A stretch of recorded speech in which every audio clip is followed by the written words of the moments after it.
I need that money. I really, really do. I need that money. I really need that money. Really need that money. I need that money. I really, really do. I need that money. I really need that money. Really need that money. Really, that money. That money. And sadly, I see a lot of, how can I say, spin in the way that things are reported or told to the populace of the United States.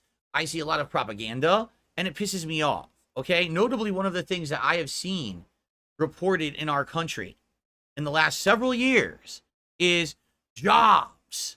Jobs are up. There are so many jobs to be had in the United States. Man, if you need a job, you're in the right place because the job market is booming. And you keep seeing reports in mainstream media. So-and-so reports that 1 million jobs were created and 500,000 jobs were created and these jobs were created and that job was created. Okay? Well, today, folks, something happened. All right? And let's be honest, I think everything that I've said up to now kind of led to this. All right? I kind of felt like something like this was eventually going to be reported. Here we go. This is an article from mainstream. This is not, some right-wing news media or anything like that. This is a actual real news article from this morning. All right? U.S. added 818,000 fewer jobs than previously thought from March 2023 to March 2024, the government says. Prior data far overestimated recent labor market recovery, the government said on Wednesday, a potentially worrisome sign as slowing job growth shakes confidence in the economy. Though some experts suggest the downward revisions aren't as bad as they seem on the surface. Oh, no. We accidentally counted 1 million extra jobs. We only lied about 1 million. I mean, at least it wasn't 1 billion, right? Only 1 million exaggerated jobs. That's not a big deal or anything, right? What?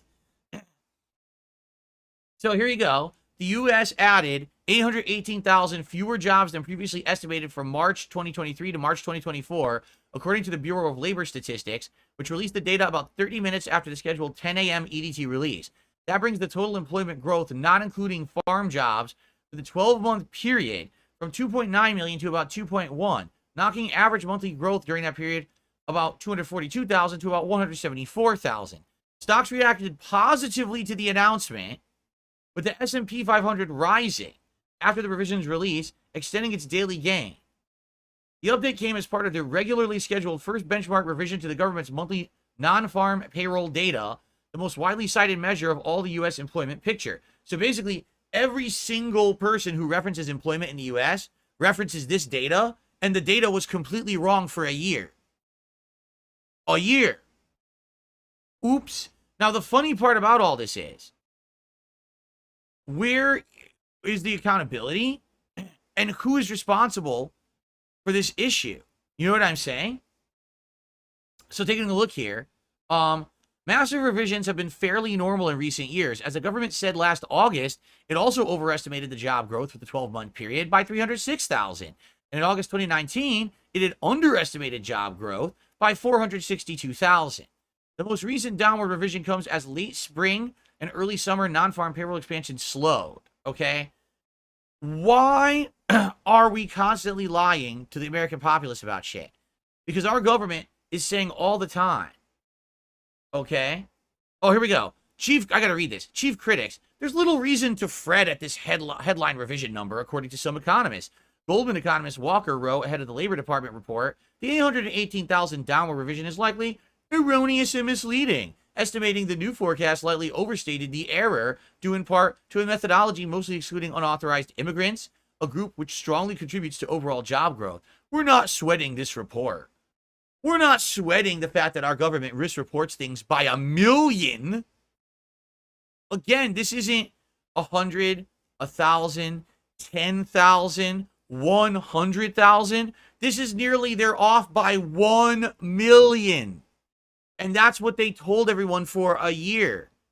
and that's what we believe. And then they by the time they correct it, it's too late because people have already made decisions based off of this. Businesses have made large decisions based off of this. It's insane. We are running a government that's a joke.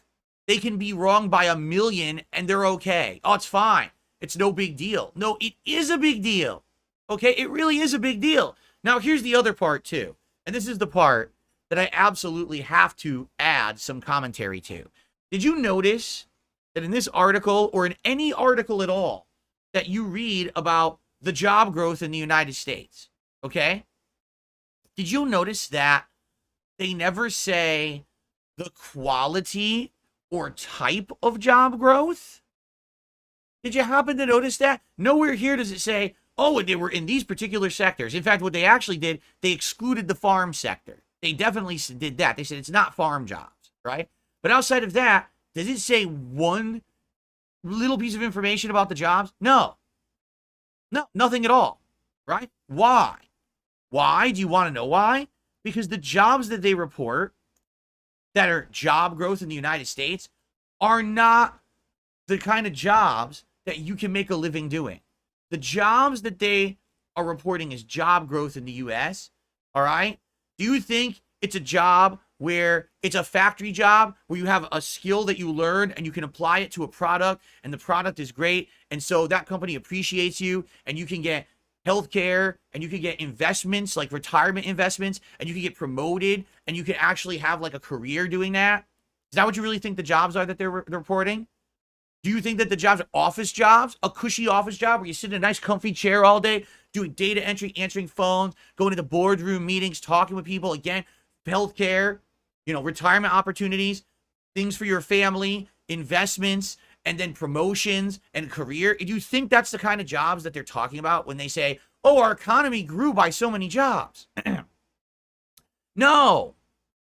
No. You want to know what jobs they're talking about? Fast food. You want to know what jobs they're talking about? Retail stores. You want to know what jobs they're talking about? The gig industry, where you drive a car and deliver food or pick someone up on an Uber. That's what they're talking about. These are jobs, all right, that you can't even get hired full-time for the most part. So you never qualify for healthcare.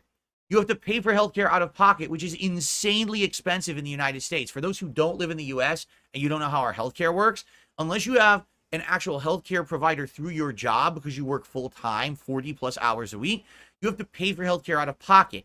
I can tell you, I am healthy, okay? No major pre-existing conditions.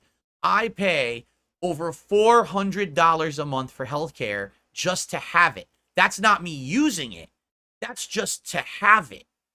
Then if I use the healthcare, they charge me again for the visit, for the medicine, for anything. I get another bill and another bill and another bill. Okay? If you have a pre-existing condition in the United States and you need healthcare, you're going to be paying $1,000 a month for your health insurance, plus the cost of care. That's how our system works in the United States. You literally must be rich to have health care, okay? It used to be, well, your job would do it for you. You get a nice job, and because you work full-time for your job, they've negotiated with these companies to get discounts on health care so you can afford it. No jobs like that exist anymore.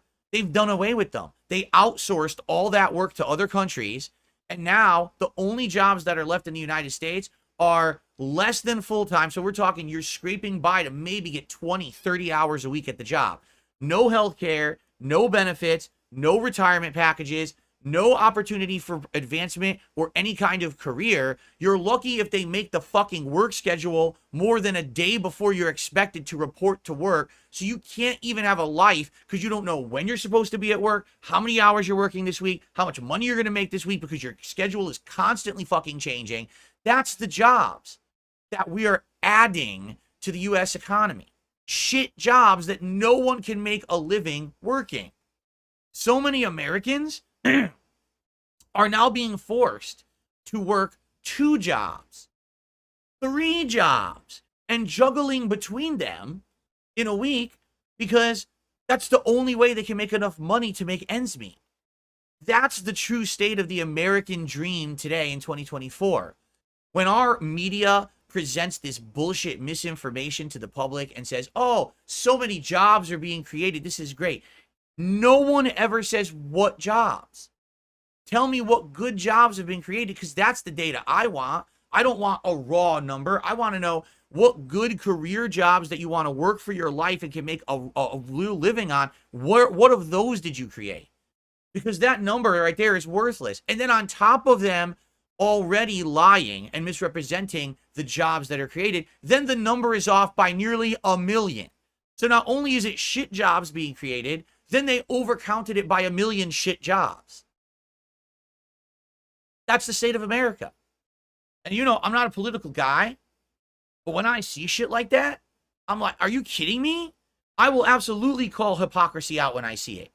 Not only are they blatantly lying to the populace, then they can't even fucking count. And then the economist says, oh, this is not a big deal. Don't worry about it. Shut the fuck up, economist. You fucking dunce. Yeah, because you're rich too, economist. So you don't care. You're not a working class person out there struggling with these jobs that are being created, trying to fucking make ends meet, and said, oh, this is not a big deal. It is a big deal. Our government lies to us on a daily fucking basis about everything. They skew every number. They sugarcoat every story. It's fucking propaganda. It's fucking sickening. It's so hard to get real fucking information about anything because people, oh, it's not a big deal. It is a fucking big deal. You incredible dunce. You incredible fucking walnut-brained idiot. Yes, it's a huge deal when they're lying to us.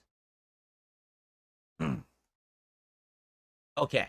I got that off my chest, and now we can move on. Everyone, Darkside Phil here. The only detractor channel that I watch is Doody Streams.